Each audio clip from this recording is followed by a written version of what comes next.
जैन साथियों, आज पार्लियामेंट के अंदर सभी दलों की मीटिंग थी।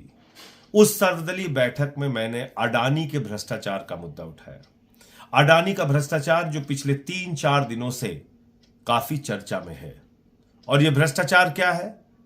अडानी जो नरेंद्र मोदी जी के करीबी मित्र माने जाते हैं, जिनको मोदी सरकार ने पोर्ट दे दिया, एयरपोर्ट दे दिया, माइनिंग दे दी, जिसको मोदी सरकार ने सीमेंट की फैक्ट्रियां दे दी, जिसको मोदी सरकार ने बिजली के ठेके दे दिए, पानी के ठेके दे दिए, यानी कि सब कुछ उसके नाम पर नीलाम करते जा रहे हैं।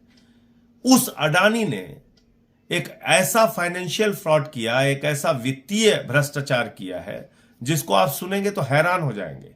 आपको मालूम है, अचानक अडानी दुनिया के दूसरे नंबर के अमीर बन गए। उस वक्त भी मैंने कहा था कि ये दुनिया के 2 नंबरी अमीर बने हैं, और आज वो 2 नंबरी वाली बात सही साबित हो रही है। अब उनका जो अमीरों की सूची में उनका नंबर है वो लगातार गिर रहा है। वो 8वें नंबर पे पहुंच चुके हैं, क्योंकि झूठ का पहाड़ उन्होंने खड़ा किया था, क्योंकि भ्रष्टाचार की बुनियाद पर वो अमीर बने थे। और जब उस भ्रष्टाचार का खुलासा हुआ तो उनका वो पहाड़ ताश के पत्ते की तरह बिखर गया। और ये भ्रष्टाचार क्या है?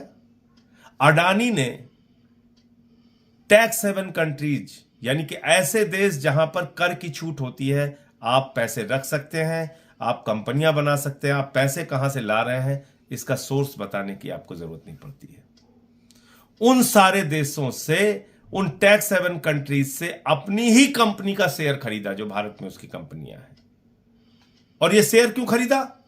क्योंकि अपनी कंपनियों के शेयर के दाम उसको बढ़ाने थे। यानी कि कंपनी मुनाफे में हो और लोग उसके शेयर खरीद रहे हो और शेयर का दाम बढ़ रहा हो, यह बात नहीं थी।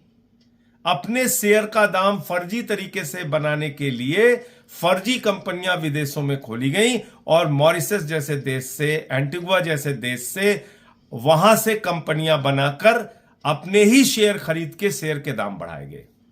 अब आप पूछेंगे, अपनी कंपनी का शेयर का दाम बढ़ा के उसको क्या हासिल हुआ?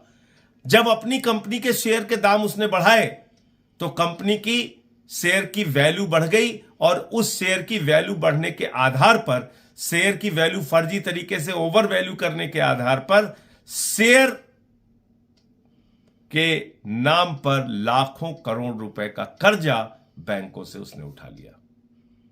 अडानी के ऊपर करीब करीब 2.5 लाख करोड़ रुपए का कर्जा है, और एक पहले भी रिपोर्ट आ चुकी है कि 74,000 करोड़ रुपए भारत सरकार, यानी कि नरेंद्र मोदी जी की सरकार, उसके माफ कर चुकी है।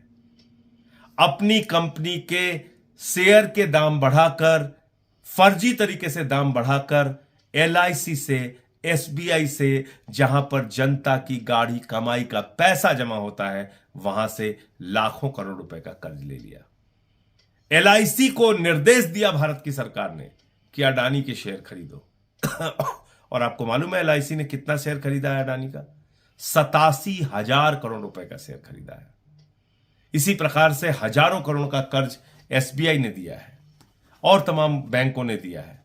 तो आप कल्पना कीजिए कि कितना बड़ा भ्रष्टाचार है। LIC में लोग अपनी जिंदगी की गाढ़ी कमाई का पैसा लगाते हैं, SBI में लोग अपनी जिंदगी की गाढ़ी कमाई का पैसा जमा करते हैं।